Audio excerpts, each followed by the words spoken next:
और चलिए अब न्यूज ब्लास्ट में आगे बढ़ते हैं और बात करते हैं रूस और यूक्रेन की। तो यूक्रेन से युद्ध के बीच रूस का बड़ा फैसला आया है। फेसबुक की पेरेंट कंपनी मेटा को आतंकी संगठन घोषित किया है और क्रीमिया के ब्रिज पर हुए हमले के बदले के रूप में ये कार्रवाई की है। मार्च में रूस में चरमपंथी गतिविधियों को दोषी पाया गया था और उसमें मेटा भी दोषी पाया गया था।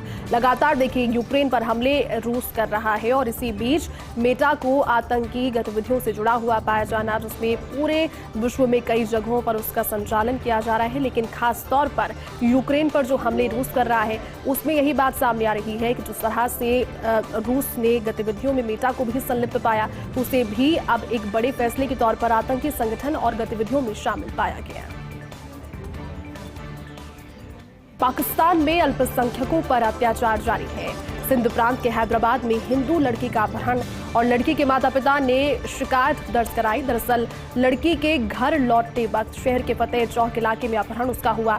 साथ ही आपको बता दें कि पाकिस्तान में पिछले 15 दिनों में इस तरह की चौथी घटना सामने आई है। इस तरह के केसेस में अक्सर भेदभाव पाकिस्तान की पुलिस भी कर रही है। ये भी जानकारियां, क्योंकि लगातार इतने कम दिनों के अंतराल में इस तरह से चौथी घटना सामने आना और उसके बाद भी पाकिस्तान की जो पुलिस है उसका हाथ पर हाथ धर कर बैठना कहीं ना कहीं यही इंगित कर रहा है कि यहाँ पर भेदभाव साफ तौर पर पाकिस्तान की पुलिस इन मसलों पर कर रही है।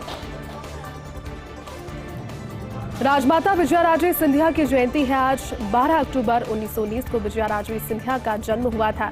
1957 में विजयाराजे ने पहली बार लोकसभा का चुनाव लड़ा और विजयाराजे सिंधिया ने 8 बार लोकसभा का चुनाव जीता भी। 2 बार कांग्रेस, 4 बार बीजेपी और 1 बार जनसंघ, साथ ही 1 बार निर्दलीय चुनाव उन्होंने लड़ा। प्रधानमंत्री नरेंद्र मोदी ने राजमाता विजयाराजे सिंधिया को नमन आज किया।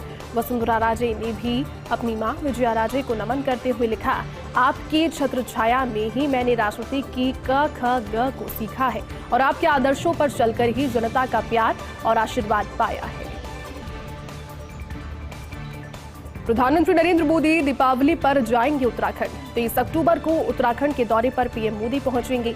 इस दौरान केदारनाथ, बद्रीनाथ धाम भी पीएम नरेंद्र मोदी पहुंचेंगे और दिवाली से एक दिन पहले उत्तराखंड पहुंचने की जानकारी उनकी सामने आ रही है और उत्तराखंड में इस बार दीपोत्सव प्रधानमंत्री नरेंद्र मोदी मनाने वाले हैं। केरल के मुख्यमंत्री की बात कर लेते हैं पिनाराई विजयन, जिन्होंने पीएम मोदी को चिट्ठी लिखी है। दरअसल संसदीय समिति की हिंदी मामले में सिफारिश पर आपत्ति उनकी ओर से जाहिर की गई। विजयन ने लिखा कि एक भाषा को मुख्य भाषा बनाना गलत है। संसदीय समिति की ओर से अंग्रेजी को ऑप्शनल भाषा के तौर पर सिफारिश की गई है। साथ ही हिंदी भाषी राज्यों में हिंदी और अंग्रेजी को ऑप्शन के तौर पर रखने की सिफारिश भी इस पत्र के दौरान उन्होंने प्रधानमंत्री नरेंद्र मोदी से की। तो कांग्रेस अध्यक्ष पद पर उम्मीदवार मल्लिकार्जुन खड़गे का बयान अब आपको बता देते हैं। कहा, मैं पार्टी के कार्यकर्ता की आवाज हूं। कार्यकर्ताओं ने मुझे चुनाव लड़ने को कहा। कार्यकर्ताओं के कहने पर अध्यक्ष का चुनाव लड़ रहा हूं। यानी कि कार्यकर्ताओं की ओर से उनके नाम सामने जब आ रहे थे तो उस पर उन्होंने भी सहमति जाहिर की और उन्होंने कहा कि कार्यकर्ताओं की अगर इच्छा मुझे चुनाव जीतने की और लड़ाने की है, मुझे चुनाव जिताने की है, तो उस पर मैं हामी भर चुका था।